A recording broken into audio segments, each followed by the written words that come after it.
കാർഷിക വികസന കർഷക ക്ഷേമ വകുപ്പിന്റെ കീഴിൽ നേര്യമംഗലത്ത് പ്രവർത്തിക്കുന്ന ജില്ലാ കൃഷിത്തോട്ടത്തിലെ എഫ് ബ്ലോക്കിൽ 1.5 ഏക്കറിലാണ് എള്ള് കൃഷി ചെയ്തിരിക്കുന്നത്.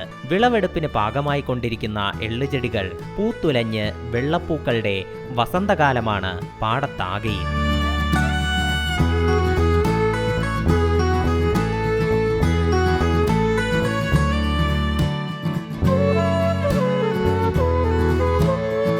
ജില്ലാ കൃഷിത്തോട്ടം സൂപ്രണ്ട് സൂസൻ ലീ തോമസ്, കൃഷി ഓഫീസർ ശില്പ എന്നിവരുടെ നേതൃത്വത്തിലാണ് എള്ള് കൃഷി ആരംഭിച്ചത്.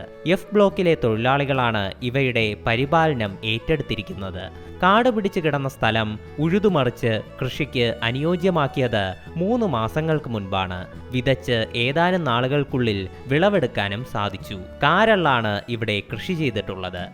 അന്യം നിന്ന് പോകുന്ന ഒരു കൃഷി രീതി ആയതുകൊണ്ട് അതിനെ തിരിച്ചു പിടിക്കുന്നതിൻ്റെ ഒരു ലക്ഷ്യത്തോടു കൂടിയാണ് നമ്മളിവിടെ എല്ലാം കൃഷി ചെയ്തിരിക്കുന്നത്. അതിൻ്റെ പുറകിൽ ആ ബ്ലോക്ക് തലത്തിലുള്ള ഉദ്യോഗസ്ഥരും തൊഴിലാളികളും കഠിനാധ്വാനം തന്നെ ചെയ്തിട്ടുണ്ട്. നമുക്ക് ആ വിളവെടുക്കുന്ന എള്ള് നമുക്ക് എണ്ണയായിട്ടും എള്ളായിട്ടും തന്നെ നമ്മുടെ വിപണന കേന്ദ്രം വഴി വിൽപ്പന നടത്തുന്നതിനാണ് ഞങ്ങൾ ഉദ്ദേശിക്കുന്നത്. അന്യം നിന്നു പോകുന്ന എള്ള് കൃഷിയെ തിരിച്ചു പിടിക്കുക എന്ന ലക്ഷ്യത്തോടെയാണ് ജില്ലാ കൃഷിത്തോട്ടത്തിൽ എള്ള് കൃഷി ചെയ്തത്.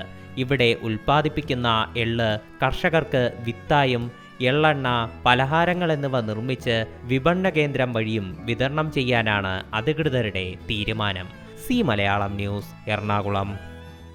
ഏറ്റവും പുതിയ വാർത്തകളും വിശേഷങ്ങളും വിരൽത്തുമ്പിലറിയാൻ സി മലയാളം ന്യൂസ് എല്ലാ ഡിജിറ്റൽ പ്ലാറ്റ്ഫോമുകളിലും ലഭ്യം.